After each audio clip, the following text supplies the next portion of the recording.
ನಿಮ್ಮ ಹತ್ರ ಈ ರೀತಿಯಾದ ನ್ಯಾಪ್ಕಿನ್ಸ್ ಇದ್ರೆ ಇದರಿಂದ ಡೈಲಿ ಯೂಸ್ ಆಗುವಂತಹ ವಸ್ತುನ ತಯಾರಿಸೋದು ಹೇಗೆ ಅಂತ ಹೇಳಿ ತೋರಿಸ್ತೇನೆ. ಇದರ ಅಳತೆ ಬಂದು ಅಗಲ 12 ಇಂಚಿದೆ, ಉದ್ದ 19.5 ಇಂಚಿದೆ. ನಿಮ್ಮ ಹತ್ರ ಯಾವ ರೀತಿ ಬಟ್ಟೆ ಇರುತ್ತೆ ಅದನ್ನ ಹ್ಯಾಂಡಲ್ಗೆ ತಗೊಳ್ಬೋದು. 3 ಇಂಚ್ ಅಗಲ 12 ಇಂಚು ಉದ್ದದ್ದು 2 ಪೀಸ್ ತಗೊಂಡಿದ್ದೇನೆ. 2 ಸೈಡು ಈ ರೀತಿಯಾಗಿ ಫೋಲ್ಡ್ ಮಾಡಿ ಹೊಲಿಗೆ ಹಾಕೊಳ್ಬೇಕು. ಆಲ್ರೆಡಿ ಇಲ್ಲಿ ಫೋಲ್ಡ್ ಮಾಡಿ ಹೊಲ್ದಿರ್ತಾರೆ ಮೊದಲೇನೆ. 2 ಸೈಡುವೆ 3.5 ಇಂಚಿಗೆ ಮಾರ್ಕ್ ಹಾಕೊಳ್ಬೇಕು.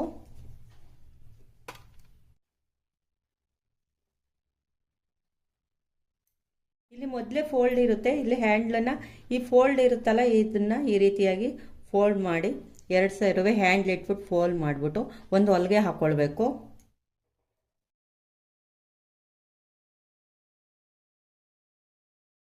ಪುನಃ ಇದನ್ನ ಈ ರೀತಿಯಾಗಿ ಮೇಲ್ ಮಾಡಿಬಿಟ್ಟು ಇಲ್ಲಿಂದ ಇಲ್ಲಿಗೆ 2 ಸೈಡುವೆ ಹೊಲಿಗೆ ಹಾಕೊಳ್ಬೇಕು. ಇನ್ನೊಂದು ಸೈಡು ಕೂಡ ಅದೇ ರೀತಿಯಾಗಿ ಹ್ಯಾಂಡ್ಲ್ ಇಟ್ಬಿಟ್ಟು 3.5 ಇಂಚಿಗೆ ಮಾರ್ಕ್ ಹಾಕಿರ್ತೀವಲ್ಲ ಅಲ್ಲಿಗೆ ಹೊಲಿಗೆ ಹಾಕೊಳ್ಬೇಕು. ಹೊಲಿಗೆ ಹಾಕೊಂಡು ಇದನ್ನ ಈ ರೀತಿ ಇನ್ನೊಂದು ಸ್ಟಿಚ್ ಮಾಡ್ಕೊಳ್ಬೇಕು. ಈ ರೀತಿ ಸ್ಟ್ರೈಟ್ ಇಟ್ಕೊಳ್ಬೇಕು. ಇನ್ನೊಂದು ಸೈಡಿಂದ ಇದರ ಮೇಲೆ ಇಟ್ಬಿಟ್ಟು 2 ಸೈಡುವೆ ಹೊಲಿಗೆ ಹಾಕೊಳ್ಬೇಕು. 2 ಸೈಡು ಹೊಲಿಗೆ ಹಾಕಾದ್ಮೇಲೆ ಕಾರ್ನರಲ್ಲಿ ಈ ರೀತಿ 1 ಇಂಚಿಗೆ ಕ್ರಾಸ್ ಹೊಲಿಗೆ ಹಾಕೊಳ್ಬೇಕು. ₹1 ಖರ್ಚಿಲ್ದೇ ನೀವು ಮನೇಲೇ ಇರುವ ಬಟ್ಟೆಗಳನ್ನ ಯೂಸ್ ಮಾಡಿ ಈ ರೀತಿಯಾಗಿ ಹೊಲ್ಕೊಳ್ಬೋದು. ಜೊತೆಗೆ ತುಂಬಾನೇ ಈಸಿ ಇದನ್ನ ಹೊಲೆಯೋದು ಕೂಡ.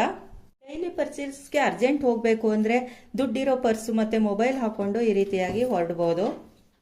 ಇಲ್ಲಾಂದರೆ ದೇವ್ರ ನಾಮ ಬುಕ್ಗಳನ್ನ ತಗೊಂಡು ಹೋಗ್ಬೋದು ದೇವಸ್ಥಾನಕ್ಕೆ ಹೋಗುವಾಗ. Thank you. ನನ್ನ ವಿಡಿಯೋ ನೋಡುತ್ತಿರುವ ಎಲ್ಲರಿಗೂ ಧನ್ಯವಾದಗಳು. Thank you friends.